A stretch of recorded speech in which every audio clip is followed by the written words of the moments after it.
Primero que todo, agradecer a todos y todas su presencia. Estamos ya en la cuarta actividad que hacemos, literaria, de conversación, diálogo, debate, distensión y más, acá en Librería Odisea, un proyecto editorial, comunitario, cooperativo también, que hemos levantado con harto esfuerzo en el barrio. Agradecer también a Espacio 330, que es nuestra casa. Agradecer al Café Yungay también, que siempre nos ha apoyado con todas y cada una de las locuras y actividades que hacemos. Y por cierto, agradecer a Arnaldo y a Darío, que hoy día han decidido venir a presentarnos esta magistral obra de Arnaldo, Comunalización, materiales para una filosofía del pueblo. Desde la Librería Odisea nos parece muy importante poner en relevancia las voces que están pensándonos, las voces que están creando, construyendo pueblo, y creemos que sobre todo teniendo un compatriota, ¿no?, como Arnaldo, que lo está haciendo, es un deber ético, moral y político tenerlo acá.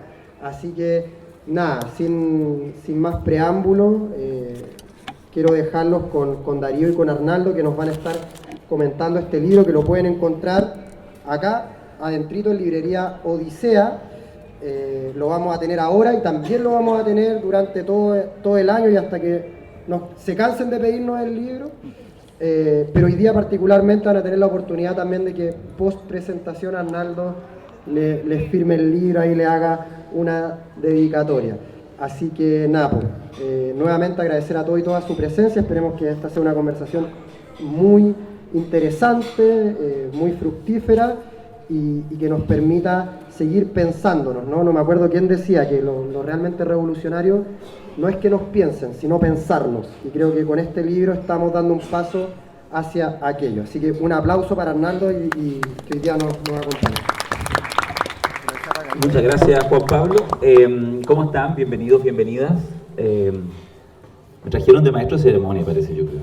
No, yo solo me pongo en este rol de inmediato porque me encanta además poder, bueno, estamos casi literalmente en una especie como de living, así que a veces hay que como que construir el espacio virtualmente, ahora es casi literal.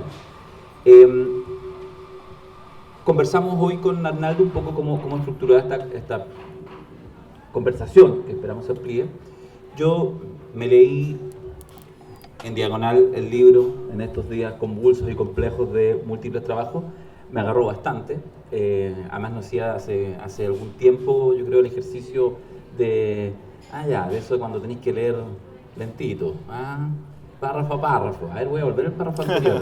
Claro, sí, es interesante esta crítica. Porque bueno, en fin, el día a día, hasta las redes sociales realmente nos atrofian el cerebro, por lo tanto hay un ejercicio. Entonces, bueno, ya me estoy yendo por las ramas, pero me conocen, así que va a ser así.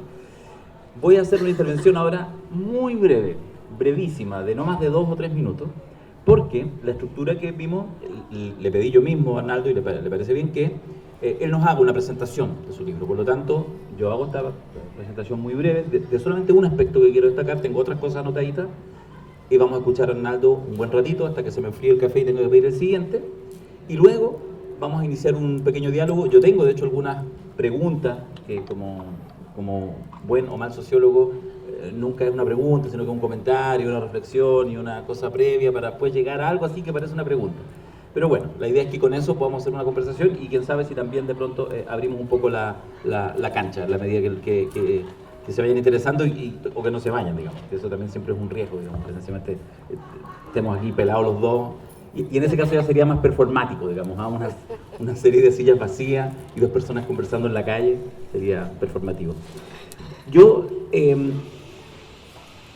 me gustó mucho el libro de Arnaldo, lo voy a seguir efectivamente leyendo, lo leí con mucha intensidad al comienzo, después me fui saltando porque me iba a pillar el día de esta presentación y por lo tanto hoy día en la mañana también aproveché de como ojearlo entre medio en algunas cosas. Y fíjate que creo que es un libro muy interesante por el siguiente aspecto. Es un libro complejo, es un libro teórico, y es un libro además teórico que tiene un leitmotiv evidente y que es instalarse como ejercicio político. Por lo tanto, siempre tiene inherentemente una contradicción inicial. Es escribo algo que sea capaz de ser lo suficientemente riguroso, porque voy a dar disputas, voy a tratar de resolver ciertas disputas para construir otras disputas y seguir avanzando. La pregunta es, ¿lo hago como un ejercicio solo? Un ejercicio solo para que mis 3 compañeros del doctorado y con los que hice el magíster hace un año atrás lo encuentren bueno, y por lo tanto lo puedan leer 10 personas, o hago un ejercicio, un libro, un texto para la batalla, porque efectivamente creo que hay un proceso en marcha, y ese proceso en marcha además vive tiempos difíciles, y por lo tanto hay que pensar, más que deprimirse, que es probablemente lo que la mayoría estamos hace unos 8 meses atrás más o menos, cual más, cual menos. Algunos más, otros lo vieron venir el 4 de septiembre, otros todavía no les cae la chaucha, no importa, pero eso. Y entonces uno, quienes conocen a Arnaldo lo saben, pero solo leyendo el texto, uno se da cuenta que está esa intensidad, que está esa necesidad. Y yo, querido Arnaldo, creo que lo resuelves. A mí me pasó que es un texto que indudablemente no es un texto que no se va a vender en la Feria de las Pulgas, la Feria de San Bernardo. Es improbable, poco probable. Pero sí me parece que tiene la capacidad para quienes se adentren a leerlo, aunque el lenguaje parece complejo, es bien didáctico, porque se va haciendo cargo párrafo por párrafo, sentencia por sentencia de lo que quiere decir, y no le hace el quite. Y cuando plantea una contradicción, partiendo por la contradicción inicial, de alguna manera con lo que uno podría decir la crítica europea a los procesos contemporáneos, se hace cargo y lo resuelve, y nos propone, tiene la didáctica de resolvernos siempre al final de cada párrafo casi, una idea. Y eso hace que, después de que uno empieza a leerlo, se hace muy entretenido, se hace muy interesante, y se hace sobre todo, que es lo que me pasó a mí, no lo tenía para nada pensado, que después de repente empecé a anotar, a robar, que es lo que uno básicamente hace. Si después lo escuchan en algún podcast por ahí, bueno, no le digan a nadie porque la gente crea que se me ocurrió a mí, pero uno va anotando cosas que de verdad son tremendamente útiles para el desafío cotidiano de dar una disputa en momentos de gran desazón. Y eso por sí mismo tiene un gran valor. Así que ahora me siento calladito y te escucho, querido Arnaldo. Pido un aplauso aquí para el autor.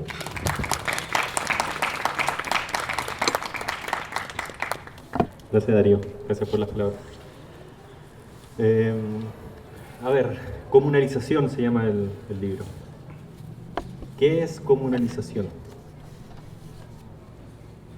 Para tratar de decirlo en pocas palabras, y de forma muy sencilla, comunalización es el verbo de lo común. Es el constante estarse haciendo lo común. Hasta ahí es más o menos fácil la explicación, no requiere mayor profundidad. Comunalizar es el constante estarse haciendo lo común. Ahora el asunto es que con esa frase viene un problema. Y el problema es, ¿qué es lo que entendemos por lo común? Hasta ahí vamos bien. Comunalizar es la constante hechura de lo común. Pero ahora la pregunta es, ¿qué entendemos por lo común?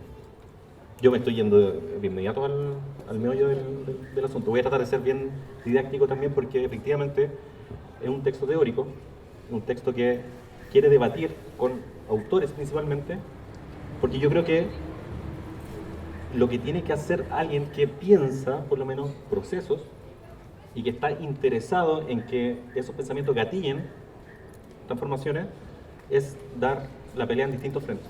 Dar una pelea en un frente teórico y después probablemente escribir otro texto que tenga otro tipo de bajada, otro lenguaje, para llegar a otro tipo de personas. Es decir, hay que estar en todos esos frentes. Y este particularmente es un libro que está en ese frente más teórico. Entonces, la pregunta es por lo común. ¿Qué entendemos por lo común? Generalmente, cuando pensamos en cualquier tipo de asunto común, pensamos en algo que tenemos en común. Es decir, el verbo, uno de los verbos centrales de lo común sería el tener. Algo que tenemos en común. Tenemos, no sé, una casa en común, tenemos un barrio en común, tenemos una nacionalidad en común, tenemos una identidad en común. Es decir, lo común generalmente se piensa desde la propiedad. Desde una propiedad, sea una propiedad cósica, una propiedad objetual, o sea una propiedad, entre comillas, esencial. Por ejemplo, la propiedad de mi identidad, o la propiedad de las cosas, la esencia de las cosas. Entonces, lo común se entiende generalmente desde la idea de la propiedad. con esto empezamos a entrar en algunos problemas. Algunos problemas que son difíciles de resolver. Y por eso de repente el libro tiene de repente esos problemas tan intrincados. ¿Y qué es lo que me parece interesante que hacen los filósofos, particularmente europeos, críticos con la modernidad, que están pensando el asunto de lo común y de la comunidad por fuera de un asunto de propiedades, por fuera de un asunto de identidades finalmente? Porque lo que les aproblema a ellos es que cuando se pensó lo común desde un asunto de propiedades y cuando eso se entroncó con un proyecto político, tuvieron resultados que quizás no son tan buenos civilizatoriamente. Entonces lo que están pensando, por ejemplo, los autores europeos es que cuando el nazismo, por ejemplo, pensó a la comunidad, lo hizo desde un ente, desde una identidad racial. Entonces, finalmente lo que pasó es que se empezó a definir la comunidad desde la identidad. Entonces, quienes compartían esa identidad, esa propiedad, esa cosa, ese ente, eran parte de, y quienes no compartían esa identidad quedaban expulsados de.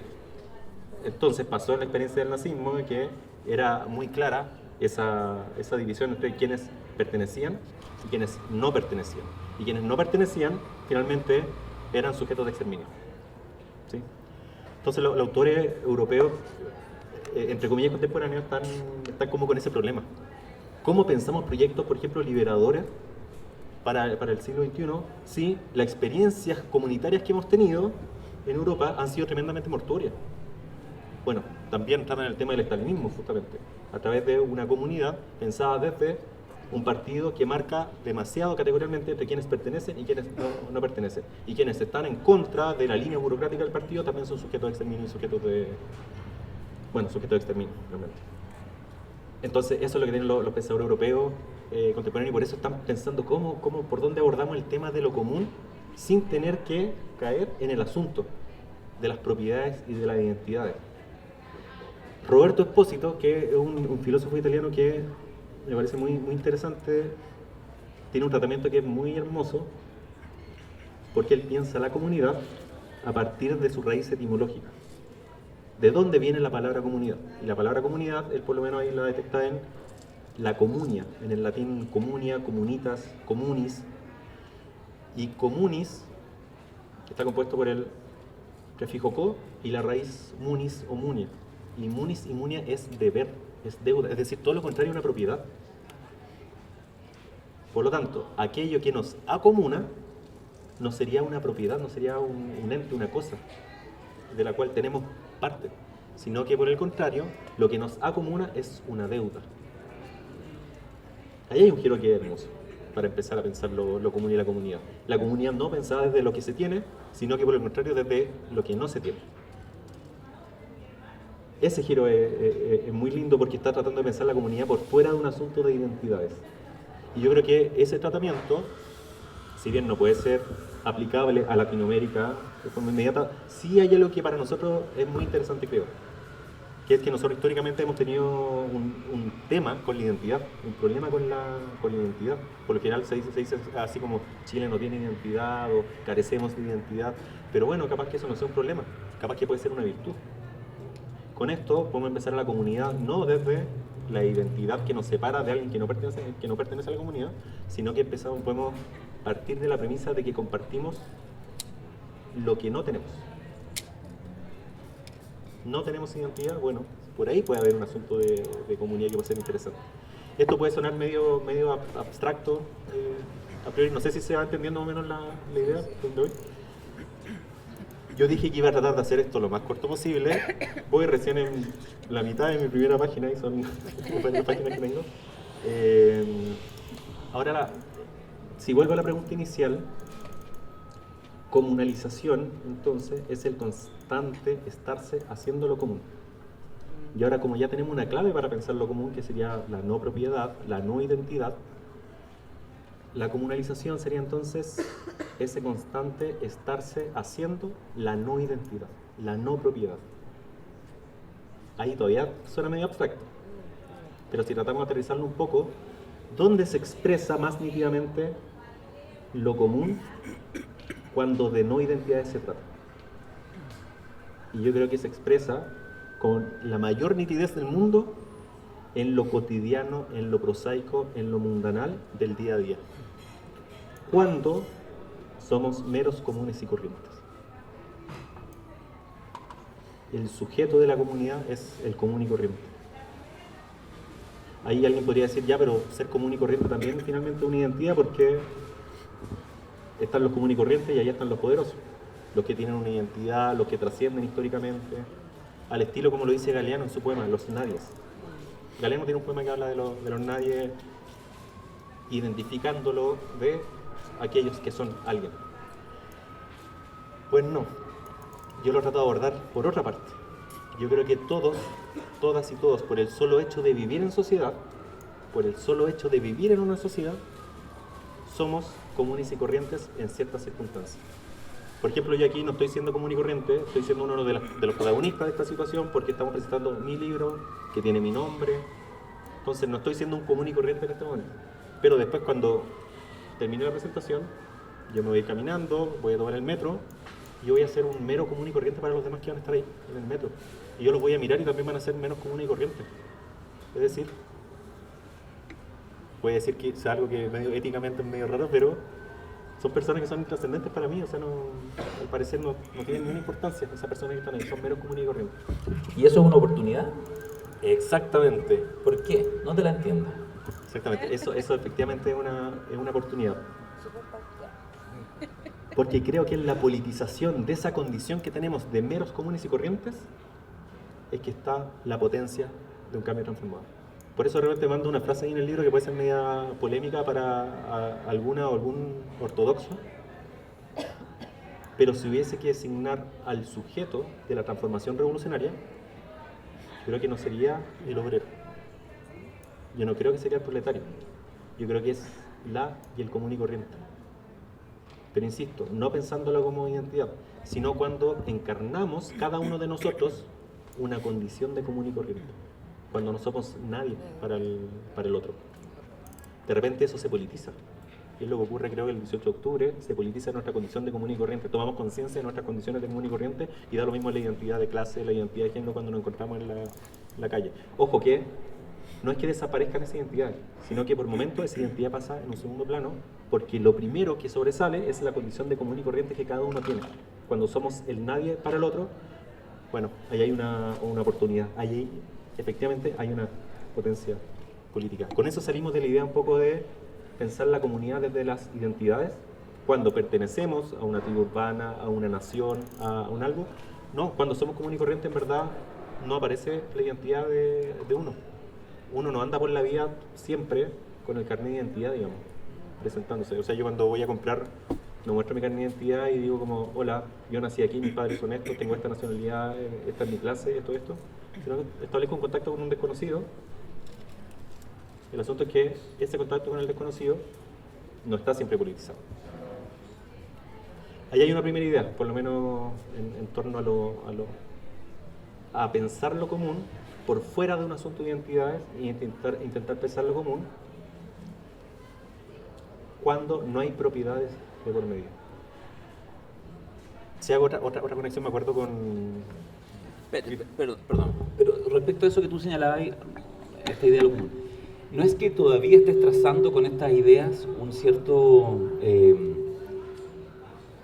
lugar de avance para un proyecto transformador? Es como solo despejar concepciones. Sí, exacto. Ya, no hay ahí todavía, no, porque en el fondo lo que uno está buscando es, no quiero decir recetas para no ser ordinario, pero sí, uno anda buscando algunos chispazos de luz, luces. Sí. ¿Cómo esto lo conectáis, digamos, con la posibilidad luminosa de decir, mira, por aquí hay un camino? Si entendemos esta concepción, uno podría ir avanzando, podría ir viendo que incluso, pensando en los tiempos más recientes en Chile, ¿cómo entonces uno dice, cómo nos lo farreamos? Digo, porque esa es una cosa con la que estamos, yo creo, convivimos en los últimos meses intensamente. Algunos lo ponen afuera, otros lo ponen adentro, otros dicen, mira, era inevitable, pero de alguna manera hay una sensación, ¿cierto?, como de farra de este microproceso. Y entonces me parece interesante, vamos así, me parece interesante lo que tú planteas con el tema de lo común, pero te lo dejo ahí como una pregunta que al tiro me alteró. Ya, súper. Ya Porque voy- porque quiero ver luz. Ya. Puedo intentar poner algo que yo creo que las luces siempre salen del debate colectivo, así que ojalá que entre todos tengamos algo de luz después cuando conversemos más. El libro es, bueno, Comunalización, materiales para una filosofía del pueblo. Comunalización, entonces, es el constante estarse haciendo lo común, cuando lo común lo entendemos como lo prosaico, lo diario, lo cotidiano del día a día. La comunalización es el constante de estarse haciendo lo diario, lo cotidiano, lo prosaico. Y todos producimos eso como un diario y prosaico cuando encarnamos nuestra condición de común y corriente.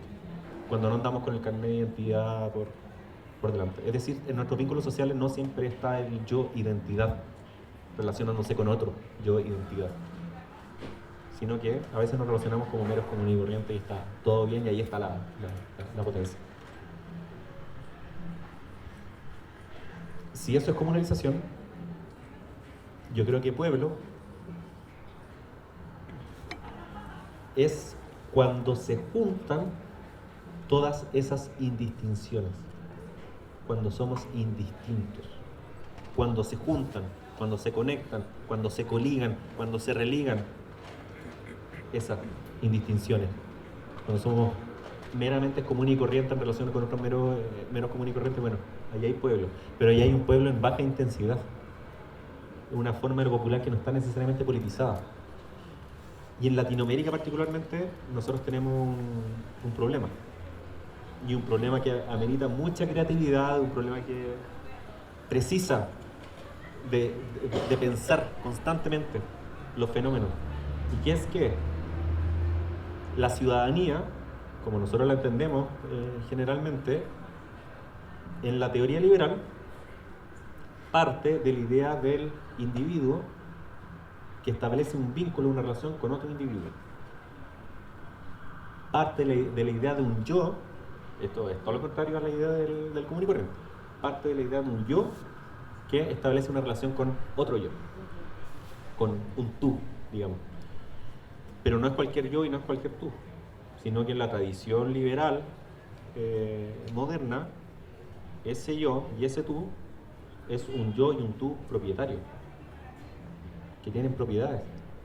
Unas propiedades cósicas, como mi termito, mi cuaderno, o propiedades, podríamos decir, como subjetuales, como la identidad de cada uno, el cuerpo de cada uno. Entonces lo que pasa en la tradición política moderna es que los individuos que son parte de la sociedad son entendidos como individuos propietarios que lo que hacen es tener que negociar las propiedades o sus propiedades con las propiedades del otro. Y por eso se precisa de ciertas regulaciones que finalmente terminan en una suerte de pacto social, ¿no? Que van normando, que van reglamentando esa relación entre propietarios.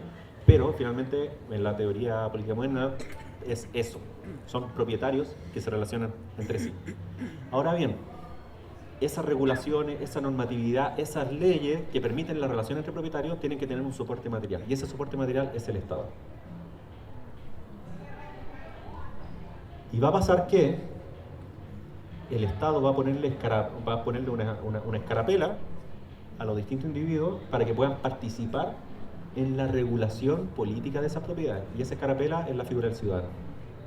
Es decir, el ciudadano puede participar políticamente de la deliberación para la regulación de las propiedades, sean estas propiedades cósicas o propiedades subjetuales.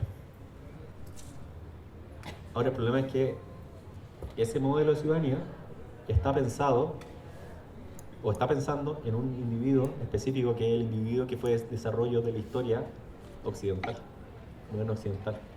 Pero en Latinoamérica tenemos problemas porque ese desarrollo ontológico que tiene que ver con la existencia del individuo, en Latinoamérica es sumamente dispar, es sumamente irregular. Y no solamente esas diferencias internas que se producen en la sociedad es un tema de clase solamente, es un tema de desarrollo histórico de individualidades. Seguimos teniendo comunidades indígenas, tenemos comunidades campesinas, tenemos Sanhattan también. Es decir, hay formas existenciales que son tremendamente diversas y que no han podido sintetizarse, y que esa síntesis llegue a ser normada bajo el amparo de la figura de la ciudadanía. Entonces, la ciudadanización en Latinoamérica es sumamente compleja. Es cosa de ver lo que fue el siglo XIX, cuando uno ve, por ejemplo, las constituciones de Bolivia, de Perú o de Chile del siglo XIX, uno ve, bueno, quiénes son considerados ciudadanos. Un porcentaje tremendamente pequeño de la población. ¿Y quiénes son los demás? Bueno, los demás no son ciudadanos, quedan fuera de la figura de la ciudadanía. Eso después fue cambiando, por ejemplo, a principios del siglo XX, con la idea del voto universal. Se deja de lado el voto censitario, se abre la posibilidad de que voten las mujeres, es decir, voto universal. Entonces, de cierta manera, ahí la ciudadanización se abre un poco, pero siguen quedando afuera muchas dinámicas sociales que no son reguladas por esta figura de la ciudadanía y por esta figura del Estado. Y hay, por ejemplo, algunos proyectos que están pensando los estados plurinacionales justamente para hacerse cargo de esos accidentes ontológicos que hacen que en Latinoamérica seamos tan diversos y que las ciudadanías no den abasto. El Estado no da abasto para procesar todas las dinámicas sociales que se producen. La figura del ciudadano, entonces, le queda chica a la complejidad social latinoamericana. Y eso ha sido un problema. Eso ha sido un problema histórico del cual necesitamos mucha, digamos, como cabeza para seguir dándole vuelta y llegar a una luz de proyecto, digamos. ¿Te puedo interrumpir o no? Sí. Dime que no nomás. Yo no debería interrumpir en esta parte, pero es que es como... Lo que pasa es que eso, si han tenido la oportunidad de ir leyendo, de hecho lo explica muy al comienzo, después lo profundiza, lo desarrolla, esta idea, ¿cierto? Y yo le comentaba hoy cuando hablábamos con Arnaldo, y por eso quiero hacer el planteamiento, porque quiero decir que podría leer yo un peligro en esto que tú señalas. Es decir, es cierto que efectivamente hay una mirada crítica respecto a... mira, voy a parafrasear un libro, y lo voy a parafrasear a propósito, porque es un libro de un autor, de un sociólogo, digamos, menor en la historia chilena, Carlos Cousiño, digamos, de buena cepa, y que por lo tanto un tipo, digamos, de... Mira, yo no sé en sus concepciones políticas, no lo veo hace 30 años, pero de ultraderecha en términos de su conceptualización, muy neofascista, diría yo, muy integrista. Entonces él decía en un libro, me hicieron leer en primer año de sociología, por eso me acuerdo, entonces la contraportada decía: Latinoamérica nace moderna, mas no en un sentido ilustrado, sino en uno barroco. Barroco es el concepto que utiliza de hecho Arnaldo. Entonces, claro, ¿qué es lo que decía? Que era, como estudiante de primer año de sociología, te quedaba resonando inmediatamente, entonces decía, claro, hay un paradigma ilustrado, que es el que nosotros de alguna manera vemos, esta idea de la ciudadanía, del otro, etcétera, todo, la razón, la modernidad, ¿cierto? Todo el discurso. Entonces dice este profe, con motivaciones muy distintas a las nuestras, dice, no, pues esto es barroco.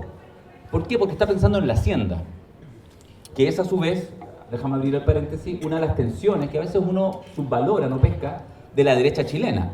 Es la tensión de la derecha chilena después del golpe de Estado. Tienen el poder, pero no es una derecha, son dos derechas que están en tensión. Están los Chicago Boys, pero también está, no sé si Jaime Guzmán, pero incluso otro. O sea, hay gente que efectivamente, está Pablo Rodríguez Grez. Están los Chicago Boys y está Pablo Rodríguez Grez. Están los nacionalistas y están los que todavía no lo saben, que son neoliberales, de hecho, son los fundadores prácticamente. Y ahí hay una tensión que uno, insisto, desde la izquierda, los progresismos, tiende a subvalorar. Es una tensión permanente. Incluso se encarna en la figura del propio Piñera, como líder de la derecha en algún minuto. Y ahí uno puede mirar la emergencia de los republicanos. La emergencia, ese sentir republicano. Estamos en no sabemos si la ola va a ser cortita y en un par de años más va a ser pasado, o no, por el contrario, vienen a quedarse un tiempo. Pero ahí hay. ¿Por qué José Antonio Caz se va de la UDI? ¿Por qué encuentra a la UDI comunista? Uno dice, oye, weón, ¿de qué estáis hablando? No, si eso le parece a José Antonio Caz y decide, ojo, ahora está arriba, decide hacer un camino duro, salirse de la UDI para armar una cosa impensada hace 7 o 8 años. ¿Por qué? Porque probablemente, y esto ya es pura especulación mía, porque yo creo que él también entiende que la modernidad latinoamericana es más bien un sentido barroco no ilustrado. Entonces, lo que quiero decir, quiero preguntarte para que si pudieras profundizar en eso, porque me interesó mucho al leerlo en el libro, ¿en qué sentido esto no pudiera tener un pequeño gesto, incluso medio conservador en su formato, en decir, mira, reconozcamos que la identidad latinoamericana está lleno de esto, insisto, de estos elementos como constitutivos originarios, muy patriarcales, pero muy patriarcales familiares? La reivindicación que hace cierta derecha de la hacienda chilena es que dice, ahí está el orden, ¿a qué hueleamos? Si ahí estaba por supuesto que había unos que eran unos desgraciados, bueno, hay que corregirlo. Pero está el patrón de fondo, o sea, hasta el día de hoy uno va al campo y se encuentra con gente que agradece y está muy agradecido, lleva 40, 50, 60 años trabajando para el patrón es justo porque hay un trato ahí y funciona. Y como dice mi amigo mayor siempre, porque también le gusta mucho perseverar esta idea, y los cabros chicos juegan cuando los hijos del patrón y los hijos del peón han jugado siempre, hasta cierta edad, 12, 13 años y ya empezamos a... Pero hay ese y eso fundacional, eso es, a mi juicio, lo que apela fuertemente, puede decirlo, no decirlo, pero eso está en los discursos de ultraderecha muy en boga hoy en día. Hay volver a un orden natural. Es como, oh, yo ya no quiero esta complejidad contemporánea. Dame algo en lo que creer. Y Chile tiene algo en lo que creer. Se llama Hacienda. Me gustaría... Vine aquí a defender la ultraderecha, como ven. Yo ando en ese desafío permanentemente. Siento que es mi rol en estos años. El concepto barroco no tiene que ver con la época, lo que se denomina la época histórica del barroco. La idea del barroco tiene que ver con una metáfora con el arte barroco. El arte barroco es un tipo de arte sobrecargado, que está lleno de elementos y que difícilmente pueden ser sintetizados al ojo. ¿Qué quiere decir esto? Que lo barroco signa a algo que tiene muchos órdenes de sentido y que están al mismo tiempo. Esa es la idea de lo barroco, que puede ser relacionable al concepto de, no sé si ubica al sociólogo René Zabaleta Mercado, Sí. sociólogo boliviano, uno de los fundadores del marxismo en Bolivia, que ocupa el concepto de sociedad abigarrada. Es decir, que finalmente el Estado trata de reunir un montón de diferencias sociales sin lograr procesarlas y finalmente muchos sectores sociales distintos quedan. De repente se ven de pronto bajo el amparo del Estado. Entonces la idea de lo barroco tiene que ver con eso. Órdenes de sentido que difícilmente pueden ser sintetizables. Y ese concepto de lo barroco lo ocupa un filósofo ecuatoriano-mexicano, que se llama Bolívar Echeverría, un tremendo filósofo, que él dice que justamente Latinoamérica tiene una modernidad barroca porque hay un orden de sentido. Por ejemplo, él está pensando en términos marxistas, donde la dinámica, por ejemplo, del valor capitalista, es decir, del modo productivo capitalista, no logra comerse por completo en las dinámicas a otras dinámicas de valor originarias. Exactamente. Entonces, están a la par, digamos, dinámicas productivas que son originarias, pero no originarias en un sentido de que están desactualizadas, sino que son completamente actuales, solamente que no son las de la modernidad, como se concibe tradicionalmente. Entonces tenemos esos distintos órdenes de sentido en Latinoamérica que hacen que sea difícilmente sintetizables en una identidad. Entonces por eso está la idea de lo barroco latinoamericano. Eso es otro motivo para llegar a pensar lo común por fuera de un asunto de identidades, porque lo barroco es la imposibilidad de la identidad. Lo barroco es muchos órdenes que no son sintetizables bajo una pura identidad. Ahí está la idea de lo barroco. Entonces, claro, hace alusión a esa idea más que a un asunto histórico de la colonia o por ahí. Bueno, hay que comprarse el libro para profundizar en esto. Esto queda claro, ¿cierto? Cada intervención estará en esa dirección. Muchas gracias. Sí. Entonces, si sigo con la idea de la ciudadanía, para que lleguemos quizá como análisis de actualidad, si seguimos con la idea de la ciudadanía muchas veces se expone insuficiente para procesar las diferencias sociales. Y eso lo hemos visto con creces en Chile. La ciudadanía se muestra tremendamente insuficiente, por ejemplo en Aysén, el 2012, aquí ya entrémosle al asunto. El 2012, ¿qué pasa con la gente en Aysén? La gente en Aysén se toma la ciudad, se toman los puentes de acceso. La ciudadanía y el Estado de Derecho de pronto queda suspendido porque emergen otras dinámicas sociales, otras formas de relación social que no están diagramadas bajo esta figura del Estado y lo que el Estado permite para las relaciones sociales, y de repente emergen solidaridades compartidas que no son vistas y que no son agarradas por la ciudadanía.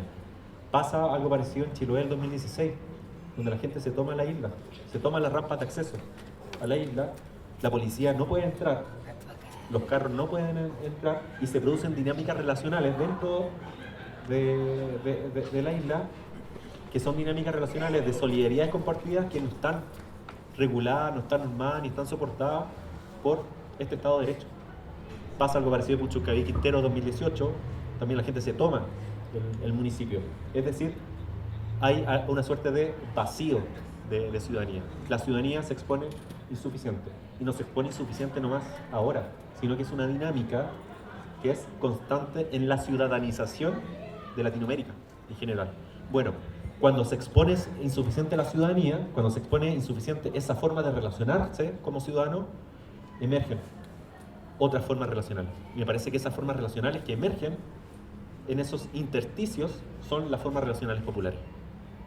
Es decir, formas de relación donde no aparece el yo, donde no aparece el individuo como primacía de relación, sino que aparece esa condición de común y corriente que de pronto se empieza a politizar cuando uno se relaciona con el otro común y corriente. Ahí da lo mismo cómo te llamas, de dónde vienes, qué clase tienes, y eso se politiza, y eso de pronto estalla. Entonces, yo ahí ocupo un nombre para ese momento, para el momento de ese estallido, que puede ser equiparable, por ejemplo, a lo que en Benjamin es el momento mesiánico, el momento aquí y ahora, como también lo retoma Enrique Dussel, o lo que Álvaro García Linera llama el momento plebeyo, como un momento de irrupción. Yo por el desarrollo argumental que tengo en el libro le llamo la trascendencia del estar. ¿Por qué la trascendencia del estar? Porque generalmente lo común y corriente, cuando nosotros somos meros común y corriente, no tenemos ni una pretensión de sobresalir respecto a los demás, meramente estamos siendo. No hay una pretensión de extraer de lo común algo para diferenciarnos. Somos distintos en lo común y corriente. Pasa en esos momentos específicos de la historia en que ese estar siendo, donde el tiempo parece un tiempo lento, un tiempo que transcurre sin que nos demos cuenta, de repente, ese tiempo lento empieza a aumentar su pulso, su rítmica, se vuelve más rápido. Y ahí lo común y corriente deja de ser intrascendente. Y ahí lo común y corriente, por el contrario, se vuelve trascendente. Es decir, ese mero estar siendo, esa dimensión existencial de cuando somos mero común y corriente, de pronto se vuelve trascendente. Y ahí es cuando la ciudadanía queda tremendamente pequeña, la figura de los ciudadanos queda tremendamente pequeña frente a esta dinámica relacional que se veía la dinámica relacional popular. Si habrán visto como el videíto que hice de invitación, que lo subieron también ahí a la sección Voces de la Cosa Nostra, digo que pueblo no es una identidad, sino que pueblo es una forma de estar juntos. Es una forma de estar juntos, de estar siendo juntos. Bueno, hay momentos en que esa forma de estar juntos se politiza a tal nivel que logra hacer estallar la otra forma relacional que conocemos, que es la forma relacional ciudadana. Pero ambas formas de relación dependen de las circunstancias en las cuales nos desenvolvamos. Es decir, todos nosotros aquí, todos estos cuerpos que están aquí, encarnamos ambas formas relacionales. Somos ciudadanos, pero también podemos ser meros comunes y corrientes que participan dentro de la forma popular. Y el asunto es que la forma ciudadana del Estado monopoliza y absolutiza las formas de vínculo político. Es decir, para nosotros generalmente todo tiene que pasar por el sedazo de esa forma relacional ciudadana. Sin embargo, hay veces, como dije, en que la ciudadanía se expone insuficiente y tenemos que vincularnos de otra forma. Y ahí es cuando nos vinculamos como pueblo, nos vinculamos como común y corriente. Entonces, si el pueblo es una forma de vínculo, hay momentos que el pueblo aparece y otra forma en que el pueblo desaparece políticamente. Por eso ese lienzo tan hermoso que se puso a pocos días de la revuelta que decía, nos volvemos a llamar pueblo. Por eso yo me preguntaba, ¿puede el pueblo perder su nombre? ¿Puede el pueblo de repente dejar de llamarse a sí mismo pueblo? Sí, efectivamente puede dejar de llamarse a sí mismo pueblo. Y es cuando dejamos de relacionarnos como pueblo y nos empezamos a relacionar como puras yo-identidades que tienen que negociar propiedades con yo-identidades otras. Pero hay momentos en que se nos pierde esa identidad y nos relacionamos como común y corriente y politizamos esa relación como común y corriente. Y bueno, ocurre la guerra del agua en Bolivia, el 2000, ocurre el 2001, Buenos Aires, ocurre, bueno, ya dije, el 2012 Aysén, 2016 Chiloé, ocurre Chile completo el 2019, ocurre Ecuador 2019, ocurre Colombia 2021, que son momentos en que la ciudadanía se expone insuficiente y las formas de vínculo están dadas por lo común y corriente que nos cruza a todas y todos. La potencia política está cuando dejamos eso, cuando se pierde esa dimensión identitaria y somos meros comunes y corrientes en relación con otros meros comunes y corrientes. Ese es el ¿Qué estás pensando? Por ahí va la idea. Tenía un par de preguntas en la cabeza, comentarios, preguntas, pero pongámosle ají, porque lo último que tú señalas tiene una derivada extremadamente, yo creo, tensa. Yo voy a plantearlo como lo interpreto y quizás me equivoco. Porque en esa, o sea, de alguna manera lo que tú planteas, digamos, en todo lo que nos has contado ahora, en lo que uno ha leído en el libro y todo, pero sobre todo con este cierre, donde lo intencionas, el tema de apelar, digamos, a no el egoísmo, entendiendo egoísmo como la legítima y muy amorosa reivindicación de ciertas identidades. La quiero defender, ahora me pasé al otro lado, me salí de la extrema derecha, pero ya vuelvo prontito. Entonces, tú lo que quieres decir, estimado señor Delgado, te voy a tomar distancia ahora, es que ¿quieres que me saque mi pañuelo verde que tengo en la mochila? ¿Quieres que deje al lado la identidad de mi colectivo LGTBQ+? ¿Quieres que deje de lado mi identidad con la gente que llevamos 20 años que se reciclando y tenemos en la Florida un grupo medioambiental muy poderoso, muy power, el Consejo Ecológico Comunal funcionando hace no sé cuántos años? ¿Hay algo de eso? O sea, de eso, digamos, o ¿cómo aparece el tema cuando... Porque en el fondo, lo que estoy leyendo es que en esa reivindicación de lo común hay ciertos discursos que a lo mejor de las intenciones toman una distancia, porque no son discursos comunes, no son prácticas comunes, eso podríamos reconocer, ¿no es cierto? Incluso ni siquiera me va a quedar en los temas, digamos, como los feminismos, que de repente son los que más como uno mira, digamos. Pensemos de repente incluso lo medioambiental, como práctica discursiva y como además una serie de, incluso de pasos que van radicalizando esto, desde que tienes conciencia que el plástico hace mal en algún minuto de tu vida, hasta que después ya tienes un comportamiento y que ya no solo es individual o familiar, sino que intenta ser comunitario para generar estrategias no solo de reciclaje, sino que ir incluso más allá. Y ahí aparecen, no como una consecuencia unívoca, pero como probable, la mirada de los otros seres sintientes, el tema, digamos, del derecho de los animales, etc. Entonces aparecen, bueno, lo que hoy día tenemos en la sociedad contemporánea. Volvamos al estallido social, que una de las cosas interesantes del estallido social, lo que había en el estallido social, yo hice un libro registrando rayados en las calles, hubo varios de esos, entonces uno miraba que uno podía subir por lo menos 10, 15, 20 demandas principales, algunas incluso contradictorias entre sí. Cuando uno ponía el no más en algún muro en octubre del 2019, a diferencia de 35 años atrás, en dictadura, cuando uno veía en la calle escrito no más, no era necesario que hubiera más nada, porque uno sabía, era un significado único, era no más dictadura, no más muerte, no más exilio, no más represión, no más Pinochet, era lo mismo, digamos. Ahora un no más podía ser un no más femicidio, podía ser un no más cename, podía ser un no más no comas animales, podía ser un no más tal, incluso, no más AFP, no más, en fin. Entonces entonces, bueno, vuelvo ahora un poco, ¿es lo que tú estás planteando, Arnaldo, tan provocador como yo lo leo en esta parte final, en términos de que de verdad pudiera ser complejo, que efectivamente no avancemos en un proyecto que eleve el estatus de lo común por sobre ciertas identidades que tienen trasfondos ideológicos y que tienen además mucha historia y mucha carne? ¿Hay algo de eso, no? Algo. Le apagaron el micrófono. Sí, dejémoslo en algo nomás, porque en el libro no quiere meterse en táctica y estrategia política. No quiere meterse en eso el libro. Creo que eso, hay otros momentos que no son el libro. Creo que esas son las discusiones colectivas que se dan en el interior de organizaciones, de colectivos, de partidos, etc. Pero sí, evidentemente, es un discurso no identitario. Eso quiere decir de que no es que no deban haber identidades dentro de la lucha política, sino que de lo que se trata es finalmente de disolver identidades en pos de la condición de común y corriente que tenemos todos, que es la que articula la forma de lo popular. Por ahí va la idea. Esto lo tengo anotado porque si lo digo de memoria me equivoco, pero en el libro, Arnaldo, tú citas de hecho a una autora, a Paolo Virno, sobre lo inconmensurable, ¿cierto? Que el espacio que hay entre la filosofía y la teoría política, ¿cierto?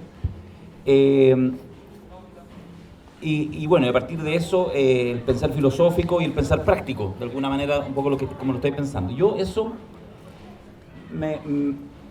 hago la siguiente reflexión. En realidad no sé por qué lo conecté tanto, pero es la reflexión, lo voy a decir así para que abramos la conversación. Es como, ¿para qué sirven las izquierdas? ¿Para qué sirven en este tiempo?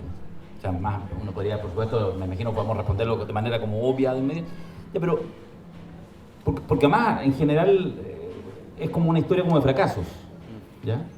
Tú lo planteas en el libro, es una idea que yo creo que tenemos instalada, la complejidad de los socialismos reales del siglo XX.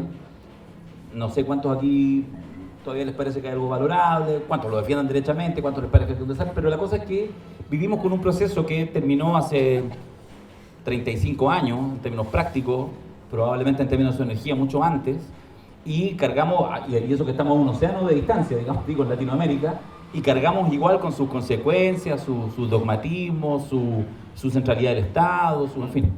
Entonces, bueno, vuelvo a pensar para qué sirven las izquierdas. Porque además, ojo, que el problema de los socialismos reales es que fueron la experiencia exitosa.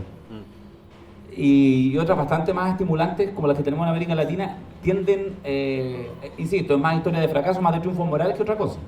Tú haces, de hecho, en el inicio haces un rescate que me parece bien interesante, porque además, de alguna manera, te desnudas, en términos que mencionas, dices, mira, como que ya mencionas algunas cosas que le parecen interesantes en Latinoamérica, desde el alzamiento zapatista, el tema en Bolivia, algunas experiencias en Venezuela, etc. Algunas cosas más que parecen interesantes, porque al tiro muestra cuál es una referencia para poder decir, a ver, estamos en el mismo camino, tenemos una distancia. Bueno, pero lo que te quería plantear es que en realidad es un planteamiento mucho más abierto con el tema de las izquierdas. A mí me pasa, lo digo solo con el afán de molestar, porque me encanta, que hay algo, creo yo, en el nivel, y de automolestarme, en el nivel de lo masivo del pensamiento de izquierda que tiene un cierto a veces infantilismo. Yo por lo menos a mis 49 años me lo he ido cuestionando permanentemente, que tiene que ver que en general cuando uno habla con alguien de izquierda y cuando plantea como su programa, su mirada, en general es como lo más parecido a vivieron felices para siempre. En general uno dice, no, mira, es que compañero, mira, tenemos que sacar las AFP, no sé qué, y entonces sí, puta, la jubilación va a ser digna y todos vamos a tener acceso a eso y no va a haber no sé qué, y como que casi siempre, no hay como espacio para que nada malo suceda si en realidad usted apoya lo que yo le estoy planteando. Se mete a mi partido, vota por esta coalición, se suma por el gobierno, no molesta al Boris, lo que sea, cual sea la distinta versión que uno tenga, en general es como que sí, uno lo presenta así. Fíjate que en eso la derecha tiene un punto. En general la derecha no te ofrece o sea, en las elecciones sí, pero en general ellos más bien lo que dicen, no, la libertad nomás, libertad, no te metas con mis hijos, libertad de elegir, libertad, y esto es una competencia. Asumen en su discurso, lo ocultan un poco, pero en general asumen el que la vida es una competencia. Y lo que uno tiene que tener es derecho a competir. Fíjate que en eso, esta es una reflexión muy reciente, en mi, insisto, amargura profunda, de que siento que vamos en un tranvía derechito a la mucha derecha. Yo creo que eso es inevitable. Más bien estoy tratando de pensar qué podría venir después de eso. No tienen por qué seguir mi depresión, esos son también momentos, no son los mejores, bueno, en fin, hay cosas personales, no les quiero contar de mi vida,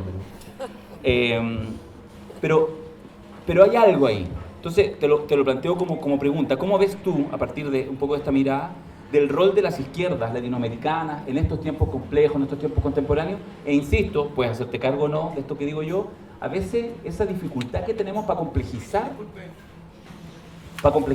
en las distintas variantes y esferas. Algo pasó, fíjate, déjame terminar con esta pastillita, algo pasó y fue interesante como discusión en el proceso constituyente fallido. Uno podría haber pensado, el día que se eligen los convencionales con esa composición, uno dice, si uno le pregunta, estaban terriblemente angustiados el mundo de la minería privada. Yo trabajo como asesor para sindicatos mineros, por eso estoy más enterado de eso, porque decían, con esta composición aquí se viene la renacionalización completa del cobre, porque tú mirabas y había 2/3 de, digámoslo livianamente, de izquierdas, ¿ya? De ese mundo, así, otros más autónomos, otros menos, no sé qué. Entonces uno dice, bueno, eso es parte como del programa así clásico, desde que empezó la privatización de la minería en la práctica en los 80 y todo. Siempre se ha dicho, siempre se ha planteado, qué sé yo, Manuel Riesco, qué sé yo, estoy pensando en Hugo Facio, en fin, toda esta mirada como el cobre, no sé, que no solo era royalty, sino un horizonte de renacionalización. Sin embargo, el tema, pero se murió al tiro en el proceso. ¿Por qué? Porque ya hoy en día muchos sectores de las mismas izquierdas ya más bien tienen una mirada muy crítica respecto al extractivismo, a la gran minería del cobre, incluso algunos a la minería seca, no solo la gran, la minería. Hay algunos horizontes, están en su legítimo derecho, que plantean, no, en realidad la minería no, porque es donde va a dejar la cagada. Entonces, finalmente el tema no flotó. Tanto así que yo después decía, me invitaban a algunas charlas, no me creyeron por desgracia, algunos incluso gerentes de empresas mineras privadas decían, weón, aprueben. ¿Cierto? Lo mejor que les leía los 3 artículos que había al respecto, era casi lo que había, con una cosita un poco más, concatenación de valor y no sé qué. No había nada de ni de renacionalización ni de nada. Lo que había era un royalty, que es lo que tenemos actualmente, que está absolutamente dentro de las leyes del mercado, nadie se escandaliza en el mundo de la minería privada. Entonces, claro, porque hay ya tensiones, sin embargo todavía a la hora de establecer discurso político, pareciera ser que las izquierdas tienden a edulcorar bastante y por lo tanto parece que nos falta capacidad de crítica, ¿cachai? Como de una crítica, de una autocrítica, como la autocrítica nos resiente, probablemente porque estamos en general en la derrota y por lo tanto tampoco tenemos tanto tiempo ni tanto aguante para que nos peguen en las costillas. ¿Cómo lo veis tú? Perdóname, alargué, pero tú sabes cómo... No hablo más, hasta la última. Ya, no, es que hubo varias ideas ahí, entonces... Ya, sorry. Bueno, dale, entonces. Vos dale. Las izquierdas, yo creo que las izquierdas existen porque es necesario articular la resistencia por el vivir. Lo voy a dejar en ese tema así muy generales, por el vivir. De hecho, lo dije por ahí a propósito de lo que fue el proceso de la convención, que me parece que para las derechas, las derechas entienden la vida como una cuestión esencial, o sea, o estás vivo o no estás vivo, eso, o sea, binominal, o estás vivo o no estás vivo. Entienden la vida como sustantivo. Pero habemos otras personas que entendemos la vida como verbo, como el vivir, el estar siendo de lo vivo. ¿Cuáles son las condiciones del estar siendo de lo vivo? Y creo que esas personas que pensamos en esas condiciones de la vida, aterrizado como las condiciones del vivir, son las que articuladamente terminamos siendo aquello que denominamos como izquierda. Es decir, sé que hay que asignar realmente a los pro vida. Los pro vida no es la derecha, los pro vida somos nosotros, porque a nosotros nos interesan las condiciones de vida de múltiples sectores sociales que son constantemente vapuleados en el día a día bajo este sistema. Entonces, si existe la izquierda es justamente en función a una militancia por la vida, entendiendo la vida como verbo, es decir, como el vivir. Ya el mismo Marx, cuando hace todo su trabajo crítico en torno al capital, está pensando finalmente en el trabajo vivo, está pensando en la vida también. Entonces yo creo que por eso existe la izquierda y por eso creo que es sumamente necesaria también la organización de todos estos sectores sociales que ponen al vivir, por lo menos como horizonte, y finalmente llegar a eso que dices tú, que es como vivieron felices para siempre. Yo creo que eso lo vamos a tener constantemente allí. El asunto es que yo creo que tenemos problemas estratégicos que son graves. Y esos problemas estratégicos son los que se tienen que resolver en las militancias, en los colectivos, en las organizaciones. Y la traducción entre esas discusiones que se producen entre las organizaciones, entre los partidos, entre los colectivos, creo que es lo que debería eventualmente darse estas luces de hacia dónde se va. Yo no soy tan pesimista, la verdad, con el momento actual. Pienso que efectivamente la derecha va a tener 5 minutos. Pero esos 5 minutos pueden ser tremendamente dañinos. Pienso un poco lo que pasó con Bolsonaro en Brasil. O sea, Bolsonaro tuvo un periodo. Bolsonaro no logró estabilizar del todo una hegemonía hacia adelante, por lo tanto gana Lula, gana apenas, pero gana Lula finalmente. Pero los 5 minutos que tuvo Bolsonaro fueron tremendamente dañinos. Entonces a mí me da la impresión que la imposibilidad de estabilizar hegemonía en un mediano plazo o en un largo plazo, tanto para la izquierda como para la derecha, le van a dar probablemente cierto espacio de representación aún mayor a la derecha republicana quizá, pero va a ser muy difícil que ellos logren estabilizar. una hegemonía. El asunto la pregunta es si los sectores transformadores van a tener espacios de rearticulación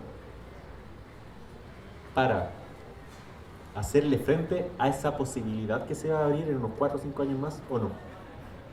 Yo creo que ahí estamos y esas son preguntas estratégicas. No son necesariamente preguntas tácticas. Me parece que son preguntas estratégicas.